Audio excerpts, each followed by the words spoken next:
Please. আমি প্রথমেই বলবো আমার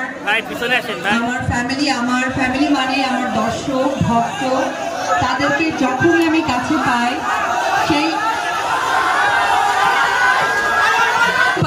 একটু ভাইয়া আমরা একটা কথা শুনি, কারণ সেই ঢাকা থেকে 7 ঘন্টা জার্নি করে এসেছি শুধুমাত্র আপনাদের সাথে কথা বলবো, আপনাদেরকে দেখবো।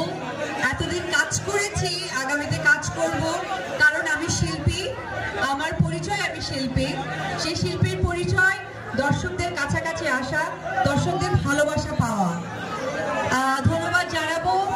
আমি শুনলাম আপনারা ঠিক 12টা থেকে এখনো পর্যন্ত বসে আছেন, বাইরে প্রচন্ড গরম, তার মাঝেও বসে আছেন। এটা আসলে ভালোবাসার বহিঃপ্রকাশ ছাড়া কিছুই না। আমি বলবো এখানে যারা জনগণ আছেন তাদের উদ্দেশ্যে একটা জোরে করতালি, এবং এখানে যারা আমাদের প্রশাসন ভাইরা আছেন তাদের কাছে আমি কৃতজ্ঞতা জানাই। তারা যে ইউনিফর্ম নিয়ে, এত ভারী ইউনিফর্ম নিয়ে, আমাদের মতো আমরা যারা আর্টিস্ট সবসময় গেট আপে থাকি, ওনারাও কিন্তু সেম একটা গেট আপে থাকে। তো তারা অনেকক্ষণ থেকে ওয়েট করছে, তাদের জন্য আমি চাই আপনারা সকলেই ঘোকসাবাসের পক্ষ থেকে একটা জোরে করতালি। এবং উপস্থিত স্টেজে যারা আছেন গণ্যমান্য ব্যক্তিবর্গ বা ব্যক্তিত্ব, তাদেরকে আমার অন্তরের অন্তঃস্থল থেকে সালাম, অভিনন্দন। আপনারা জানেন তো আমি বগুড়ার মেয়ে, এটা আমার অনেক গর্ব হয়। আসলে আমি বাংলাদেশের মেয়ে, তারপরে আমার এলাকা বগুড়ার।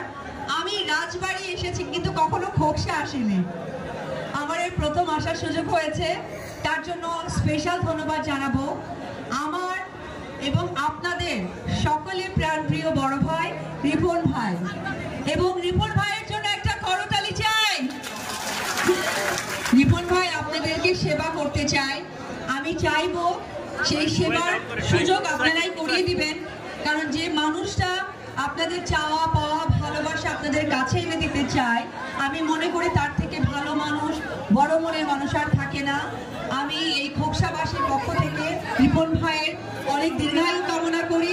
রিপন ভাই ভালো থাকুক, সুস্থ থাকুক, এবং আপনারা যে আশা, যে ভালোবাসা দিয়ে তাকে যে সাপোর্ট দিয়ে যাচ্ছে, এই সাপোর্টের লক্ষ্য যেন অবশ্যই পূরণ করতে পারে।